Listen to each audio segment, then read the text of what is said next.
Irmãos, abramos a Escritura agora na carta que Paulo escreve a Timóteo. Primeira Epístola de Timóteo, capítulo 6. Nós faremos a leitura dos 2 primeiros versículos deste texto sagrado. 1 Timóteo, capítulo 6, verso 1 e 2. 1 Timóteo, capítulo 6, verso 1 e 2, a palavra do Senhor diz assim: Todos os servos que estão debaixo de jugo, considerem dignos de toda a honra o próprio Senhor, para que o nome de Deus e a doutrina não sejam blasfemados. Também os que têm Senhor fiel não o tratem com desrespeito, porque é irmão. Pelo contrário, trabalhem ainda mais, pois ele quem compartilha do seu bom serviço é crente e amado. Até aqui a palavra do Senhor, meus irmãos. Nós vamos curvar a nossa cabeça e mais uma vez orarmos ao nosso bondoso Deus.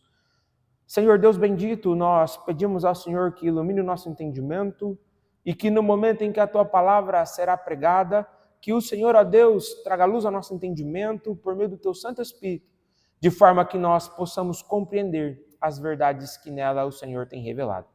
Abençoe-nos neste tempo, Senhor, nos fale, é a oração que nós fazemos em Cristo Jesus. Amém. Meus irmãos, todas as vezes que o IBGE divulga as estatísticas do Brasil, a gente percebe uma tônica.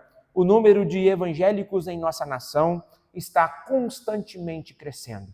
Isso deveria ser motivo de alegria para todos nós. Isso deveria ser motivo de louvor a Deus por isso.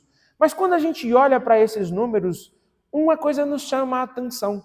Aparentemente, esses números não refletem, na verdade, a grande influência que esse segmento evangélico tem exercido na nossa sociedade. Na verdade, o que a gente percebe é que boa parte destes que hoje se dizem cristãos, que se dizem evangélicos, já não entendem mais ou não cumprem o seu papel na sociedade onde eles estão inseridos. Isso fica ainda mais evidente, meus irmãos, quando a gente vai lidar com o trabalho.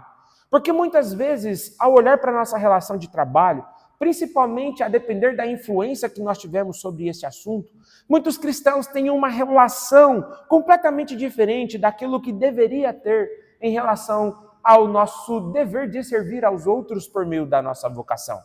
Muitos cristãos, quando vão para os seus trabalhos, por não terem uma boa teologia, ficam tentando encontrar tempos ociosos dentro do seu dia de trabalho para que ele possa ler a palavra do Senhor ali, para que ele possa fazer oração. E tudo isso, meus irmãos, é algo extremamente válido.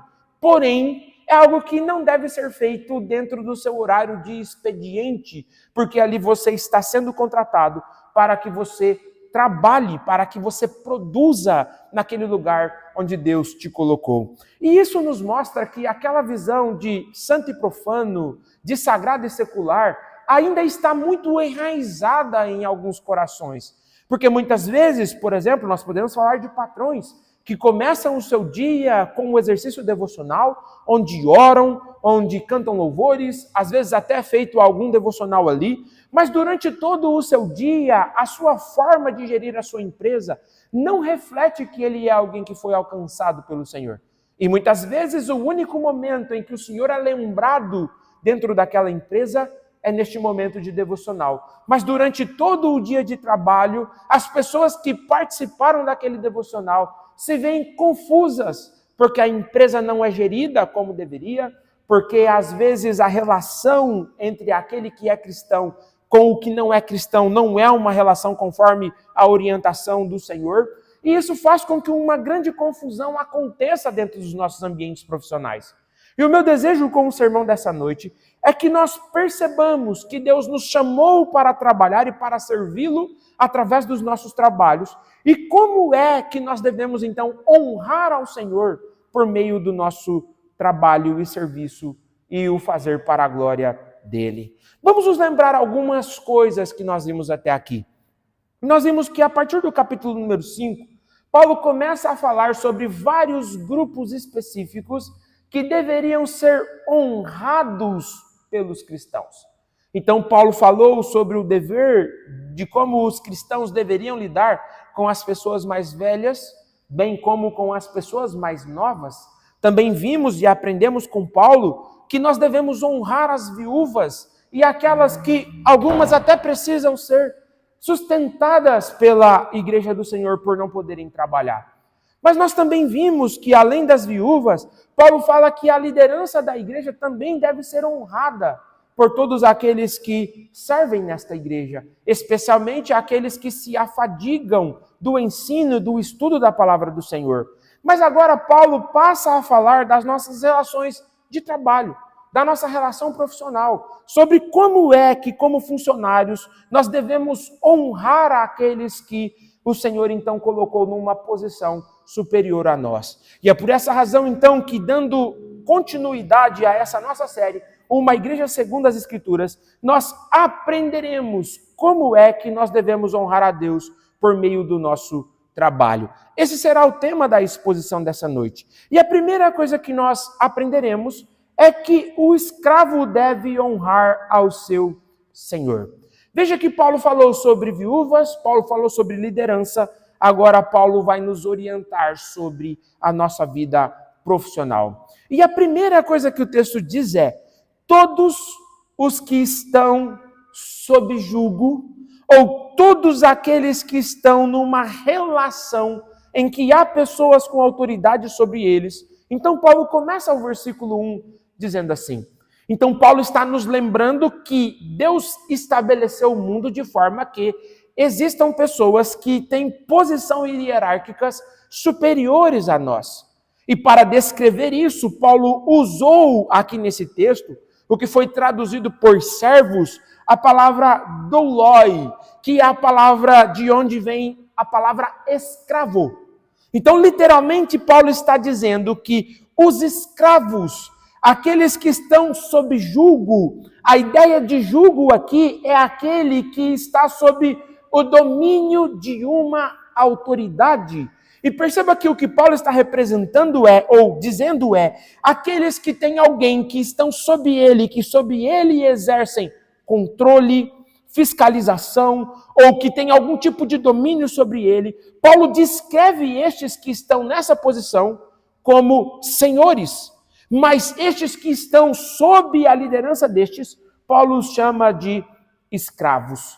E é interessante perceber Paulo falar sobre escravos, porque para nós ocidentais, o conceito de escravidão é algo extremamente sensível dos nossos dias.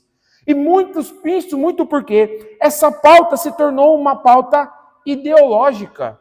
Isso se tornou uma pauta que nem sempre está, de fato, comprometida com a situação da escravidão. Porque quando nós falamos de escravidão, já vem à nossa cabeça aqueles homens que vinham da África, em sua grande maioria, e mulheres também, que eram separados de suas famílias e que vinham em barcos, em navios insalubres, atravessando o oceano para chegar em nosso continente, onde eram vendidos como se fossem animais de cargas. Aquelas pessoas que não eram tratadas de forma digna e que muitas vezes eram expostas a uma condição insalubre de vida. Que durante toda a sua vida, aqueles que sobreviviam a essas viagens, homens que eram submetidos e que viam pessoas sendo mortas por conta de doenças dentro dos navios, pessoas que estavam sendo transportadas em condições extremamente precárias dentro desses navios, fez com que este conceito de escravidão nos fizesse ter aversão a este assunto. E falar de escravidão para nós agora pode nos levar a essa cena que foi impregnada na nossa mentalidade pelos filmes, também pelas séries, pelas novelas e até mesmo pela literatura. Mas quando Paulo está falando de escravidão aqui, Paulo não tem em mente esse tipo de escravidão. Paulo não está falando dessa relação que de fato é terrível e que de fato desvaloriza o ser humano como um ser humano, como a imagem e semelhança de Deus. Mas o que Paulo está tratando é da escravidão conforme ela era praticada na antiguidade. E ao contrário dessa outra que hoje nós temos conhecimento da modernidade e desse tempo depois, ela é completamente contrária, ou ela é completamente diferente. Por exemplo, Paulo fala, ou a palavra do Senhor nos diz, que havia razões diferentes para que alguém fosse levado ou escravizado por uma outra pessoa. Por exemplo, abra sua Bíblia comigo em Levítico, no capítulo número 25, e nós faremos a leitura do versículo número 39 até o versículo número 41. Levítico, capítulo 25, do verso número 39 ao verso número 41. Então, Moisés aqui está nos falando sobre um primeiro tipo de escravidão que acontecia naquele contexto de Moisés. E veja que Moisés aqui, ele diz assim: também se teu irmão empobrecer, estando ele contigo, e vender-se a ti, não o farás servir como escravo. Como jornaleiro e peregrino estará contigo. Até o ano do jubileu te servirá. Então sairá de tua casa, ele e os seus filhos com ele, e tornará a sua família e a possessão de seus pais. Então, a primeira coisa que Moisés está dizendo aqui é sobre alguém que estava numa condição de pobreza, ou alguém que tinha uma dívida tão grande que ele não tinha condições de pagar. Então ele trabalharia naquele tempo para que aquela dívida fosse paga. Então perceba que o que Moisés está dizendo aqui é que aquelas pessoas que tinham uma dívida e elas não tinham condições monetárias de pagá-la, eles pagariam essa dívida com o seu trabalho, com a sua mão de obra. E ele diz que quando chegava o ano do jubileu, então essa pessoa ela voltaria para a sua casa, porque a dívida seria considerada como paga, independente do valor que fosse. Naquele ano, em Israel, aquela dívida, então, ela deveria ser perdoada. Esse era o medo, por exemplo, se você abrir a sua Bíblia comigo, e eu te convido a que você abra, no segundo livro dos Reis, no capítulo número 4, quando nós temos o relato da viúva de Sarepta. Olhe comigo para a 2 Reis, capítulo 4, versículo número 1. Segundo livro dos Reis, capítulo 4, versículo número 1. Olha o que a viúva, então, e o que o escritor aqui ele diz. Certa mulher, das mulheres dos discípulos dos profetas, clamou a Eliseu, dizendo: meu marido, teu servo, morreu. E tu sabes que ele temia ao Senhor. É chegado o credor para levar os meus 2 filhos para lhe serem escravos. Então perceba que a viúva de Sarepta, ela sabia que como ela não tinha condições de pagar aquela dívida, aquele que era credor dessa dívida, então, levaria os filhos dela para que então esses 2 filhos trabalhando, quitassem a dívida que aquela família ela tinha. Mas o Senhor intervém na história, e nós conhecemos bem a história.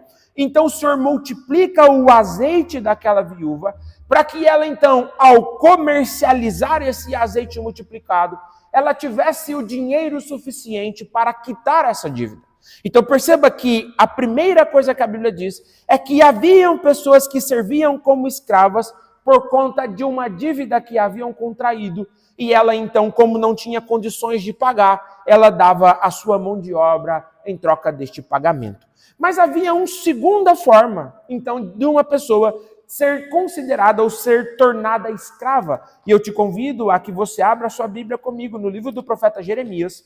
Nós faremos a leitura do capítulo número 27. Jeremias, capítulo número 27. Nós faremos a leitura do verso número 6 e do verso número 7. Jeremias, capítulo 27, verso número 6 e verso número 7. A palavra do Senhor diz assim: agora eu entregarei todas essas terras ao poder de Nabucodonosor, rei da Babilônia, meu servo. E também lhe dei os animais do campo para que o sirvam. Todas as nações servirão a ele, a seu filho e ao filho de seu filho, até que também chegue a vez da sua própria terra, quando muitas nações e grandes reis o fizerem seu escravo. Então, uma outra forma que a Bíblia trata de escravidão era aquela escravidão oriunda das batalhas, das guerras. Então era normal que no momento em que um exército vencesse o outro, aqueles que haviam sido vencidos fossem tornados e forçados a trabalharem como escravos.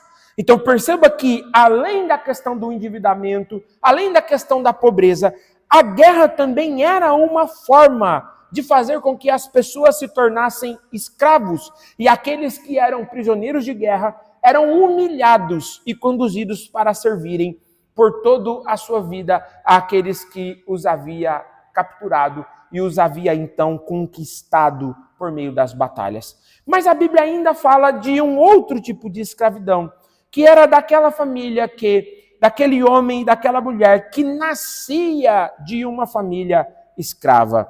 Volte novamente a sua Bíblia para o texto de Levítico, no capítulo número 25, do versículo número 44 até o versículo número 46.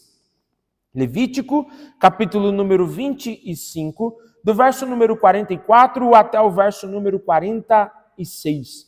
Olha o que o texto bíblico, então, ele diz aqui. Levítico, capítulo 25, verso 44. Quanto aos escravos ou escravas que tiverdes, virão das nações ao vosso redor, delas comprareis escravos e escravas. Olha o verso 45. Também os comprareis dos filhos dos forasteiros que peregrinam entre vós, deles e das suas famílias que estiverem convosco, que nascerem na vossa terra e vos serão por possessão. Deixá-los-ei por herança para vossos filhos, depois de vós, para os haverem como possessão.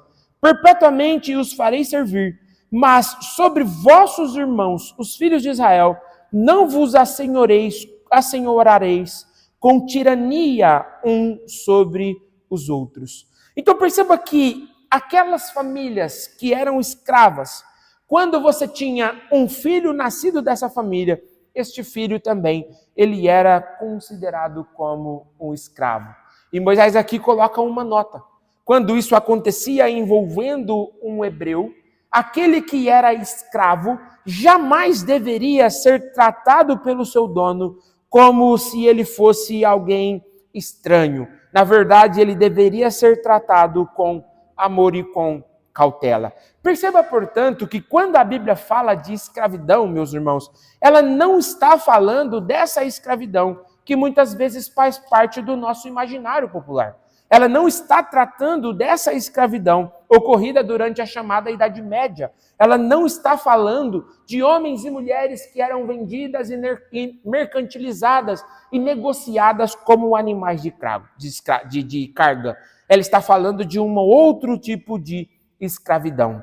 Mas veja que, naquele contexto, e nós não podemos negar, diante de textos que nós lemos aqui, que haviam várias circunstâncias em que a escravidão ela acontecia. E é por essa razão que, tendo em vista que a dignidade da pessoa humana não está relacionado à sua cor, não está relacionado ao seu status social, não está relacionado à quantidade de bens que ela possui, porque, na verdade, a dignidade da pessoa humana se dá pelo fato de ela ser imagem e semelhança do Senhor.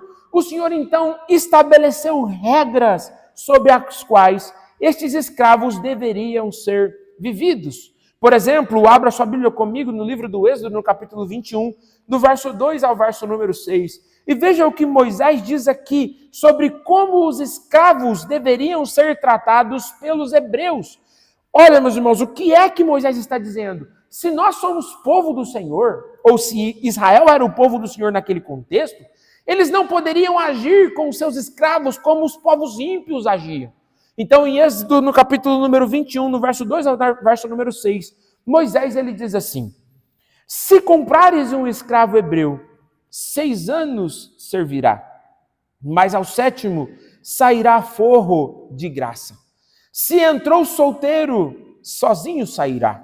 Se era homem casado, com ele sairá sua mulher. Se o seu senhor lhe der mulher, e ela der à luz filhos e filhas, a mulher e seus filhos serão do seu senhor, e ele sairá sozinho. Porém, se o escravo expressamente disser: eu amo o meu senhor, minha mulher e meus filhos, não quero sair forro. Então o seu senhor o levará aos juízes e o fará chegar à porta ou à ombreira, e o seu senhor lhe furará a orelha com uma sovela, e ele o servirá para sempre. Veja que Moisés está dizendo: se um homem, durante a sua vida, ele entendeu que após o seu tempo de escravidão, ele deve ir embora, Moisés então diz que ele vá, que você não impeça. Se acontecer de isso estar próximo ao 7º ano, deixe que ele vá livremente, não o impeça. O tempo que ele trabalhou, que ele lhe serviu como escravo, foi suficiente. O restante daquilo que ele ficou devendo será colocado na conta do Senhor. E nós veremos a razão disso um pouquinho mais adiante. Mas veja que de forma ainda mais bela, em Deuteronômio, no capítulo número 15, do verso 12 até o verso número 14, a palavra do Senhor diz que este que era colocado em liberdade, ele não poderia ser simplesmente jogado para fora. Na verdade, aquele que o estaria colocando em liberdade deveria dar condições para que aquele homem pudesse recomeçar a sua vida. E olha o que Deuteronômio no capítulo 15, do verso 12 ao verso 14, a palavra do Senhor diz: quando um de teus irmãos, hebreu ou hebreia, te for vendido, 6 anos servir-te-á, mas no 7º o despedirás forro. E quando de ti o despedires forro, não o deixarás ir vazio. Literalmente, lhes fornecerás do teu rebanho, da tua eira e do teu lagar, daquilo com que o Senhor, teu Deus, te houver abençoado, lhe darás. Olha o que Moisés está dizendo aqui.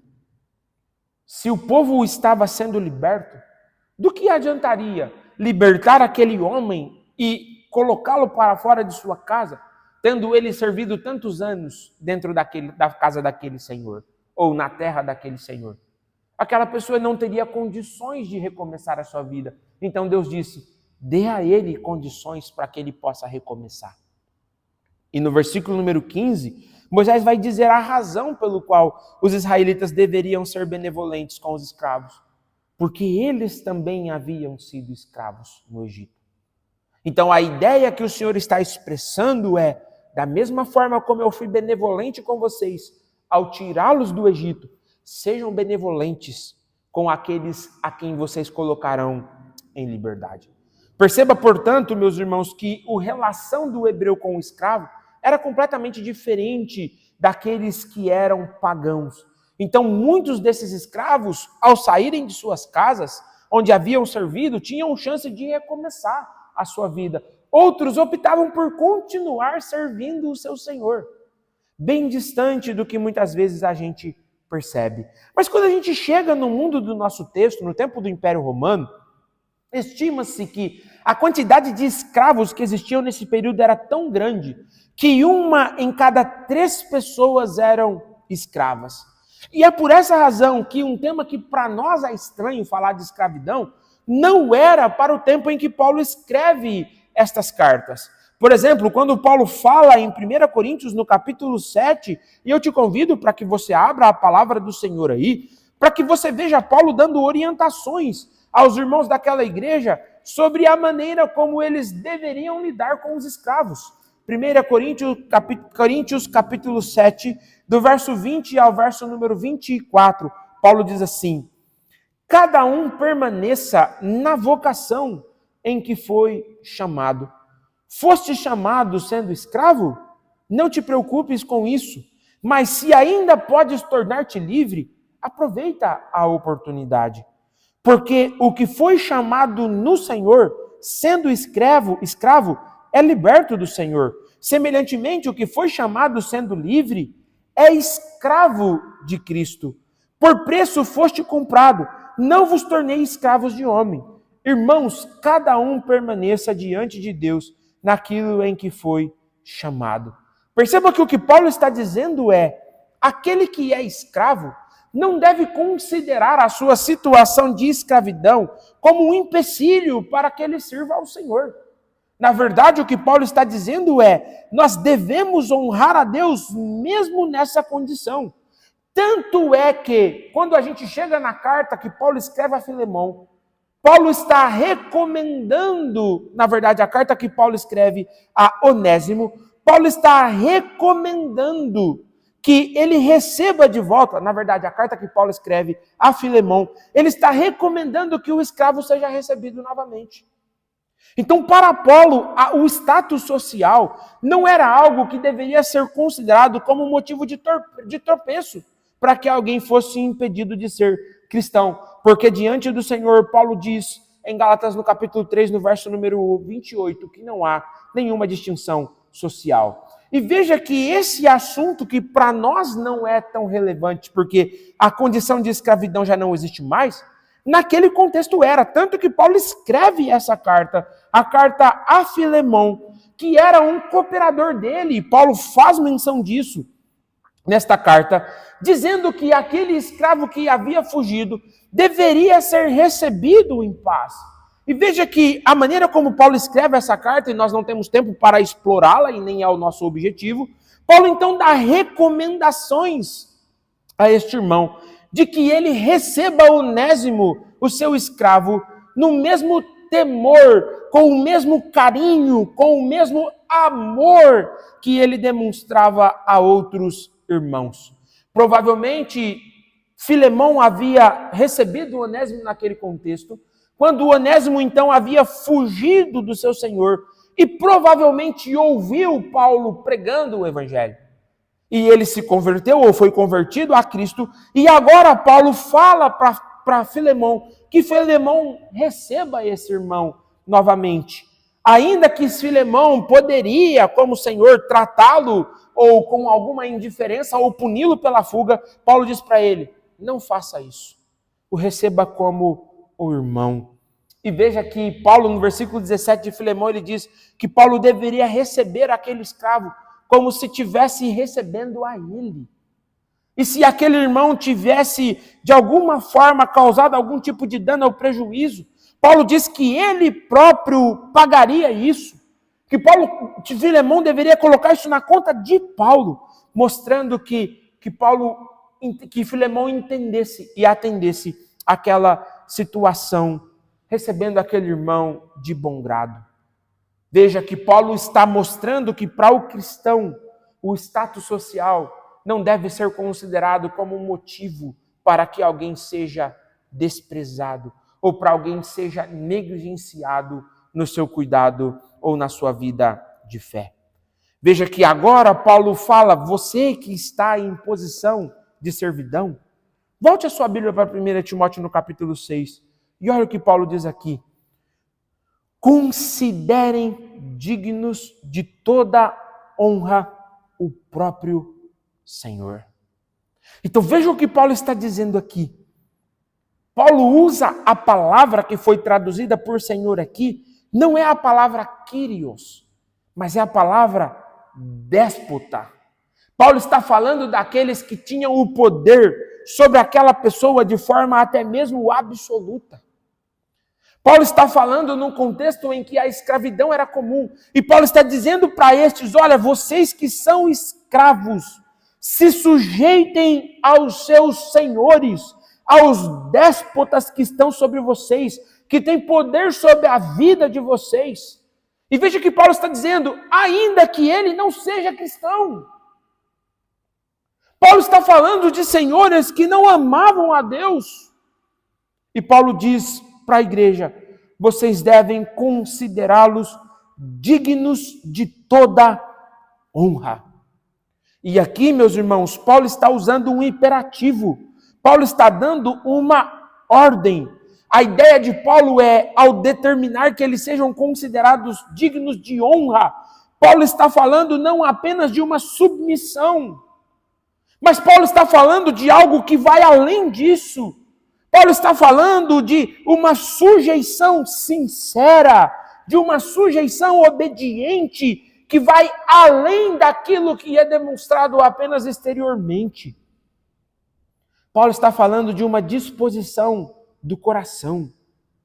Paulo fala, eles devem ser considerados como dignos, ou seja, esses homens ou mulheres que estavam sob posição de liderança deveriam ser respeitados, deveriam ser temidos, deveriam ser alguém digno de honra. Perceba que um comentarista desse texto, ele diz: a honra ao Senhor não depende da sua moralidade. Não é se ele era uma pessoa boa ou era ruim, e o comentarista continua dizendo, mas da função que ele exerce. Ele está sob posição de autoridade sobre as nossas vidas. E esse comentarista nos lembra que nós devemos nos sujeitar a ele, porque foi Deus quem o colocou nessa condição sobre nós. E aqui é claro que nós somos lembrados do 5º mandamento. Quando, por meio do mandamento de honrar pai e mãe, Moisés, orientado pelo Senhor, então, descreveu o nosso dever de submissão às autoridades sobre nós constituídas. Então, a ideia do texto é: olhe para a sua vida, olhe para aquele que está sob posição de autoridade sobre você e se sujeite a ela com todo o temor. E veja que o que Paulo está nos mostrando aqui, meus irmãos, é que ainda que as relações entre pastor ou entre patrão e funcionário possam ter sido afetadas pela queda, a nossa relação de submissão a eles não pode ter sido afetada. Perceba que aplicando isso aos nossos corações, muitos de nós fomos instruídos pelo sistema dialético histórico no nosso estudo de história. E nós sabemos que esse método criado por Karl Marx e adaptado por Hegel divide a história em um conflito entre opostos. De um lado estão aqueles que estão oprimindo e de um outro lado estão aqueles que são opressores.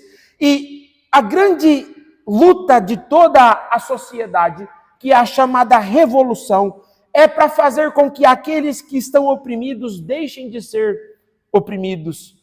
E o que nós percebemos é que essa disputa de luta de classes, que infelizmente assumiu as nossas aulas de história, contrariam completamente as recomendações da palavra do Senhor. E isso é tão terrível, meus irmãos, que a maneira como a gente lida com a história muitas vezes é nessa relação, que é agravada e é ensinada, que surge a partir do feudalismo, quando então naquele tempo os senhores feudais e os servos, eles vivem numa antagonia de classes em que eles ficam o tempo todo brigando. E que com a relação do chamado sistema capitalista, isso se agravou quando os burgueses surgiram.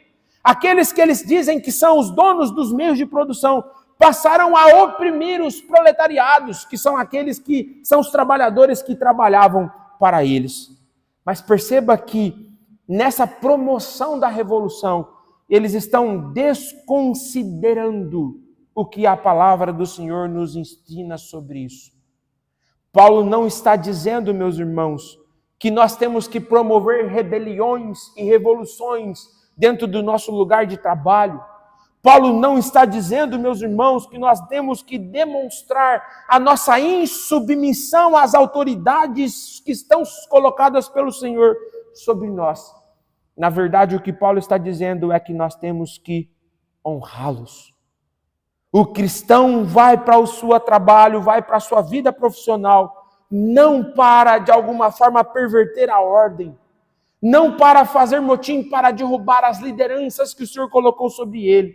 Na verdade, os cristãos vão para os seus trabalhos para honrar os seus patrões através do seu trabalho, trabalhando para a glória de Deus.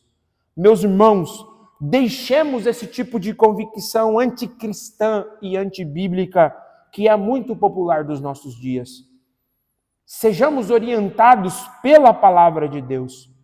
Se Deus te deu o privilégio de ter um emprego, independente se o teu emprego é na esfera pública ou na esfera privada, seja grato ao Senhor pelo teu trabalho e honre o Senhor trabalhando para a glória de Deus. Honre o Senhor honrando todos aqueles que estão sob autoridade sobre você. Não vá para a sua empresa para tentar participar de motins para derrubar aqueles que estão em posição superior a você. Não faça isso, porque ao fazer isso você está quebrando o 5º mandamento. Não caia nessas conversas que o problema do Brasil e do mundo são aqueles que são ricos e que nós devemos, então, de alguma forma, levantar contra essa classe burguesa e promover a revolução. Porque se os empresários saírem do nosso país, a pobreza aumentará. Porque é por meio dos empresários que as nossas famílias têm levado o sustento para a nossa casa. Ao invés de olhar para o teu patrão como alguém que é o teu inimigo, seja grato ao seu patrão pelo seu trabalho. Honre-o com o seu trabalho. Seja dentro da tua empresa reconhecido como um bom funcionário, como o melhor funcionário do teu departamento, para que você seja e honre ao Senhor aonde quer que você quer ou que você esteja trabalhando. A orientação bíblica não é para derrubar patrões, não é para perseguir empresários. A orientação bíblica não é para a promoção de revoluções. A orientação bíblica é para que nós honremos os nossos patrões e aqueles que estão sob posição de autoridade sobre nós. Como você vai fazer isso no teu trabalho?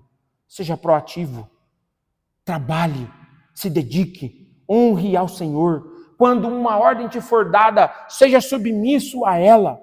Cumpra com o seu dever, cumpra com o seu trabalho. Faça por onde, se o Senhor quiser te colocar numa posição de liderança, trabalhe para que o teu patrão veja o teu esforço. Mas não se envolva em classes, em lutas, em batalhas contra a autoridade. Porque se assim você o fizer, você estará desonrando o Senhor. E se você entende que o teu trabalho não é o trabalho que você deve estar, você não é escravo. Procure um outro lugar onde você possa trabalhar melhor, onde você ganhe o que você acha que você deve ganhar. Mas não se levante em motins contra aqueles que o Senhor colocou sobre você. Na verdade, honre-os. Essa é a primeira coisa que esse sermão nos ensina. O escravo deve honrar ao seu Senhor. Mas dando continuidade a esse sermão, nós vemos uma segunda coisa que esse texto nos ensina. A honra a Deus no serviço cristão deve ser demonstrado ao fazer com que o nome do Senhor não seja blasfemado pela nossa atitude. Olha como Paulo termina o versículo número 6, ele diz assim: por que é que nós devemos honrar os nossos patrões? E ele diz: para que o nome de Deus e a doutrina não sejam blasfemados. Em primeiro lugar, Paulo fala de o nome de Deus. Então, Paulo usa uma cláusula, uma conjunção, que indica o propósito ou a finalidade. Em outras palavras, Paulo está dizendo por que é que nós devemos honrar aos nossos patrões, ou aqueles que estão sob posição de autoridade sobre nós. Paulo diz, para que o nome de Deus não seja blasfemado. Meus irmãos, essa expressão, o nome de Deus, carrega um peso muito profundo na palavra do Senhor. Nome está atrelado à identidade.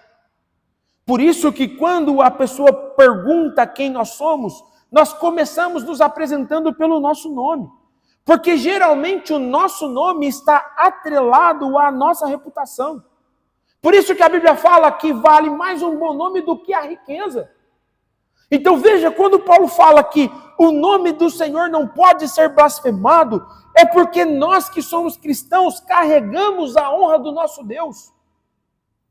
Todas as vezes que um cristão, ele age em desconformidade com aquilo que ele deveria fazer, alguém diz assim, olha lá o que o crentinho está fazendo. Olha lá o que o cristão está fazendo. Ele não fala, olha lá o que o fulano está fazendo. Olha a maneira como o Vinícius age. Olha a maneira como o fulano age. Ele fala, olha lá o que o crentinho está fazendo. E se nós, irmãos, não estamos vivendo e honrando ao Senhor de forma digna, nós estamos quebrando o terceiro mandamento. Porque o nome do Senhor está sendo blasfemado por nossa causa. Eu me lembro que uma vez eu atendi uma pessoa E essa pessoa, então, estava numa crise de identidade, uma crise profunda de sua vida. E então eu perguntei para ela, olha, por que é que você acorda todos os dias pela manhã e vai para o seu trabalho? E ela me respondeu, porque eu preciso pagar boletos. Meus irmãos, essa pessoa que me respondeu assim, não entendeu o porquê Deus a criou. É por meio do nosso trabalho, meus irmãos, que nós estamos levando o nome do nosso Deus aonde quer que a gente vá. Quando aqueles que estão em posição hierárquica inferior desprezam o seu Senhor, é o nome de Deus que está sendo colocado em escárnio. É o nome de Deus que é tratado de forma vexatória. E é por essa razão que nós vamos para o nosso trabalho, não porque nós temos que pagar boletos, porque o pagar boletos é apenas a consequência. O nosso salário é a recompensa do nosso trabalho.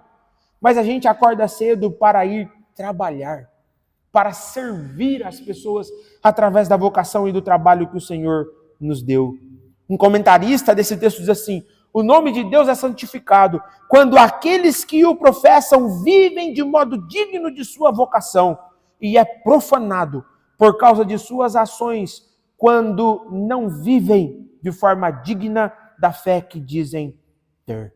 Perceba que nós temos que honrar aqueles que Deus colocou sob posição de autoridade sobre nós, porque nós carregamos o nome do nosso Deus. É bom, irmãos, quando a gente vê e vai conversar com alguns irmãos, e o irmão diz, olha, eu me converti porque lá na minha empresa tinha um irmão, um membro da igreja do Senhor, que a forma dele viver era diferente. E isso me despertou a vontade de conhecer esse Deus. Então eu fui até a igreja que ele congregava. E ali, por causa do testemunho daquele irmão, eu pude ver Deus sendo honrado. E isso abriu a porta para que eu pudesse ouvir a pregação do evangelho que me salvou. Meu irmão, minha irmã, você deve honrar a Deus no teu trabalho, porque as pessoas que estão à volta estão lendo a sua vida.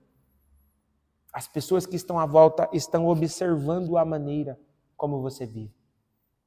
E se você estiver vivendo uma vida dúbia, você fará com que o nome do Senhor seja blasfemado. Mas não apenas o nome do Senhor está envolvido. A doutrina que você diz seguir também está em jogo. Porque a sua teologia é confirmada e é identificada pela forma como você vive. Jesus disse que é pela árvore que a gente conhece o fruto. Então aqui Paulo está usando a palavra didascalia, que nós já vimos em outros textos, que ela fala da doutrina. Nós sabemos que muitas pessoas, elas tropeçam na doutrina porque não vivem de forma condizente com a fé que professam.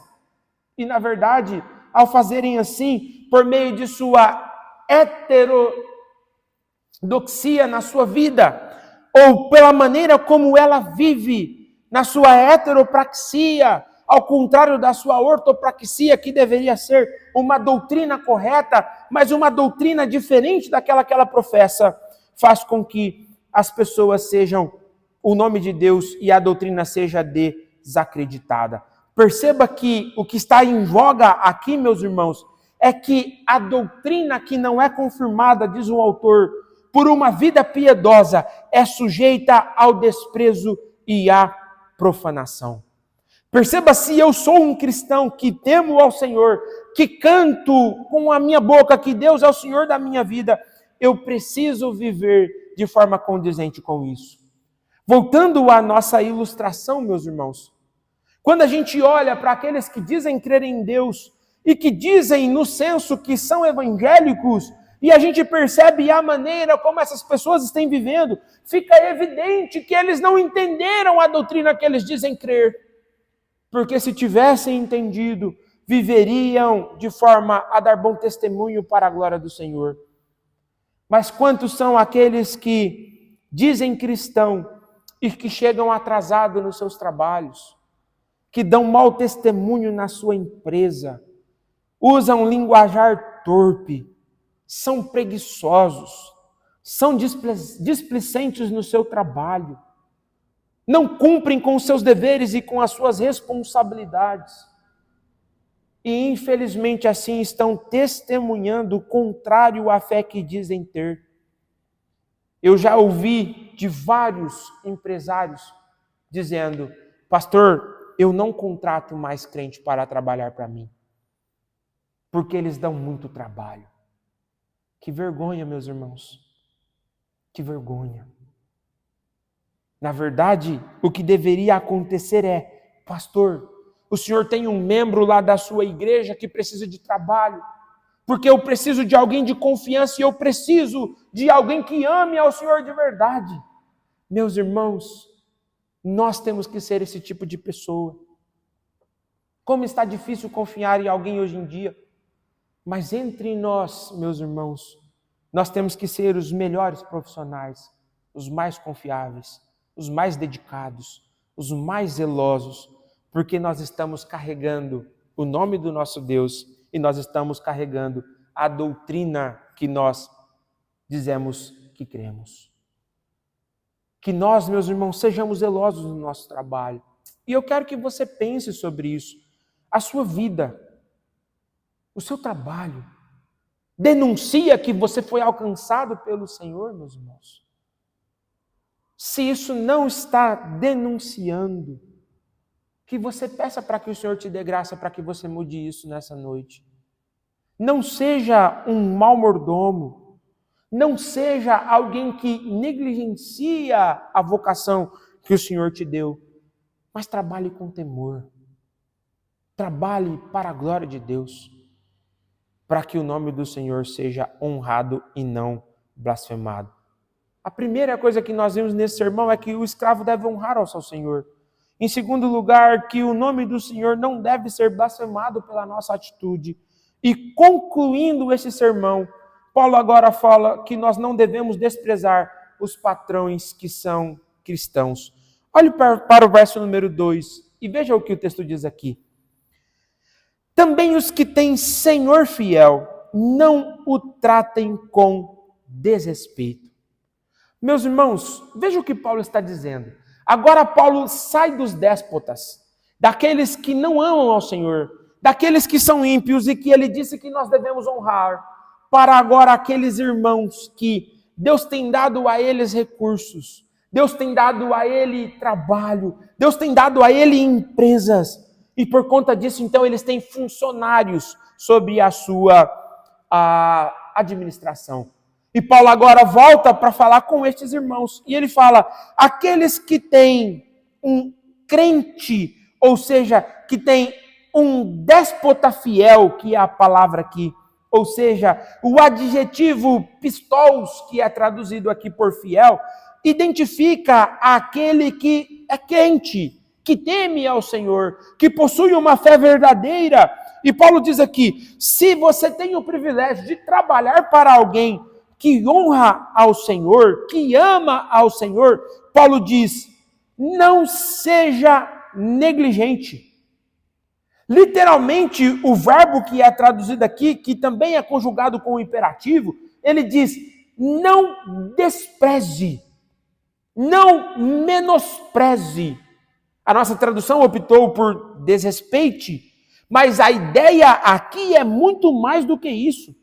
O que Paulo está dizendo é, sob hipótese alguma, não o trate com menos temor ou com menos responsabilidade, porque ele é membro da igreja ou porque ele é membro de uma outra igreja que também teme ao Senhor.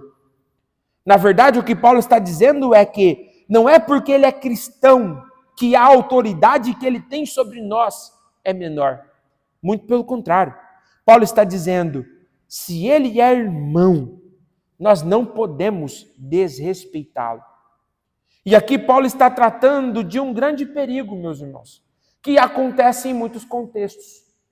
Porque o irmão é crente, muitas vezes aqueles que para ele trabalham acreditam que pode fazer o que quiser na empresa dele.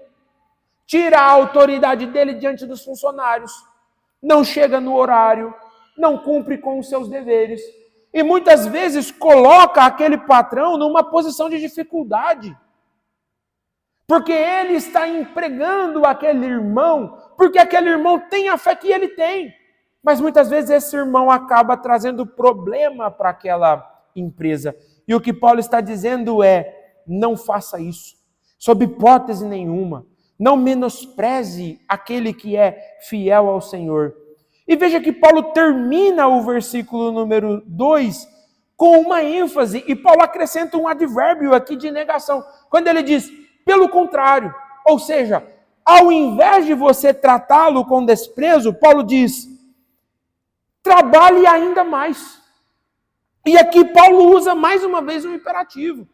E o que Paulo está dizendo é, se o teu irmão graciosamente te deu a oportunidade de trabalhar para ele, trabalhe ainda mais. Se dedique mais.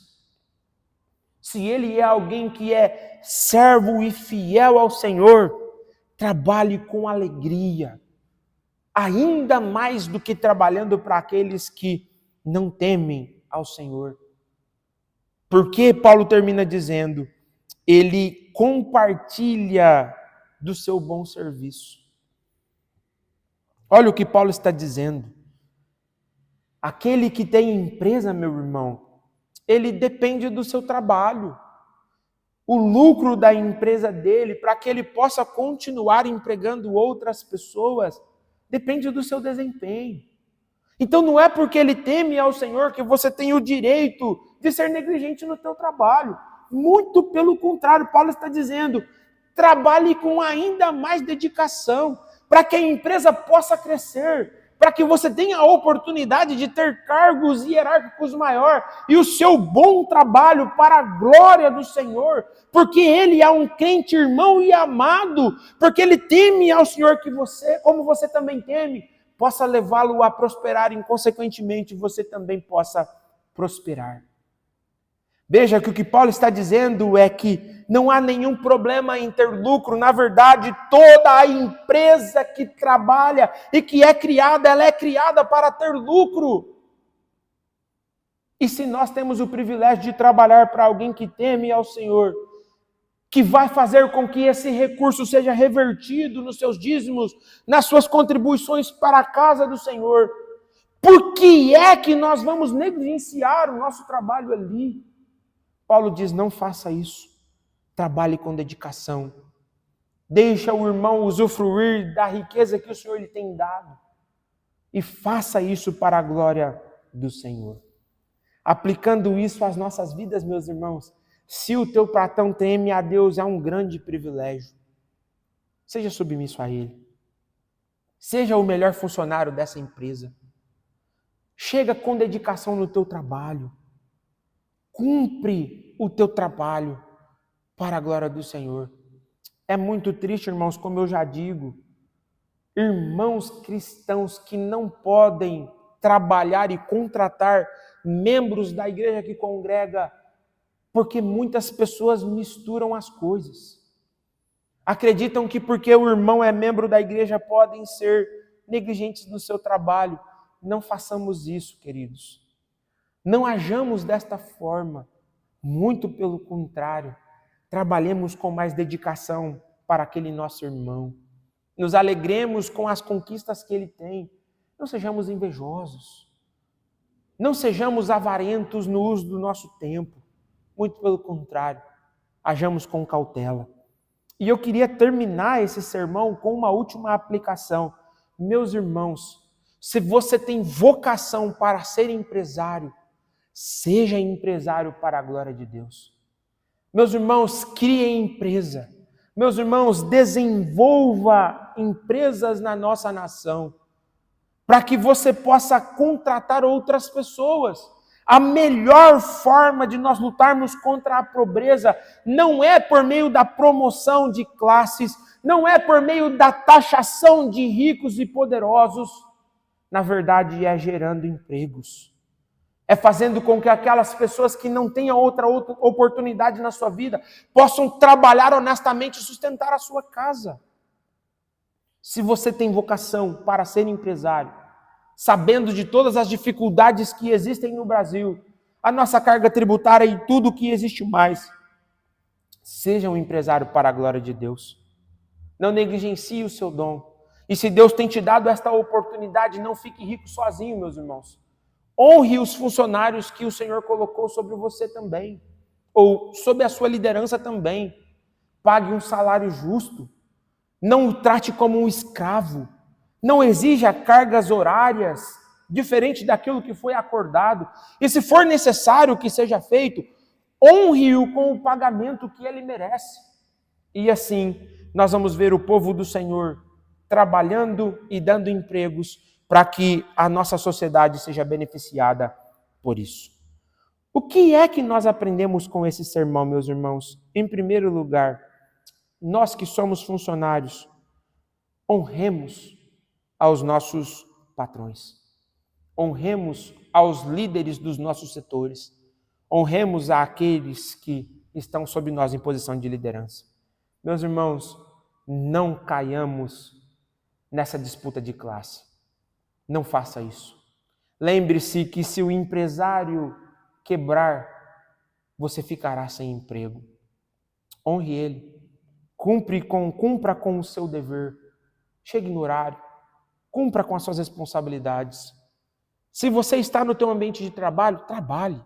Trabalhe para a glória de Deus. Mas não seja negligente. Para que, segunda coisa, o nome do Senhor e a sua teologia não seja blasfemado. Do que adianta você dizer que crer em Deus e você dizer que a Bíblia ela é a regra de fé e prática, cantar isso nas nossas músicas e não viver de forma condizente com isso? Não faça com que pessoas tropecem. Não faça com que pessoas desprezem a palavra do Senhor por conta do seu proceder. Não dê ocasião para que o nome do Senhor seja blasfemado. Veja, honre o quinto mandamento. É a primeira coisa que nós vimos com a submissão à autoridade. Mas não quebre o terceiro ao fazer o nome de Deus ser blasfemado. E por fim, não despreze se Deus tem te dado a oportunidade de trabalhar para um irmão. Trabalhe com mais dedicação ainda. Faça com que ele possa ser beneficiado pelo seu trabalho, para que a glória do Senhor seja cada vez mais manifesta entre vocês. E o nosso irmão possa fazer a sua empresa prosperar e contratar outras famílias, para que outras famílias possam trabalhar honestamente e levar do seu trabalho o sustento para a sua casa. Que o Senhor nos abençoe, meus irmãos, e que nós aprendamos a honrar o Senhor com a nossa vocação e a vivermos para a glória dele. Vamos orar ao Senhor. Senhor, tua palavra foi pregada, tua palavra foi lida, e o desejo do meu coração é que o Senhor nos ajude a viver em conformidade ao que nela está escrito. Nos ajude, Senhor, a honrar os nossos patrões.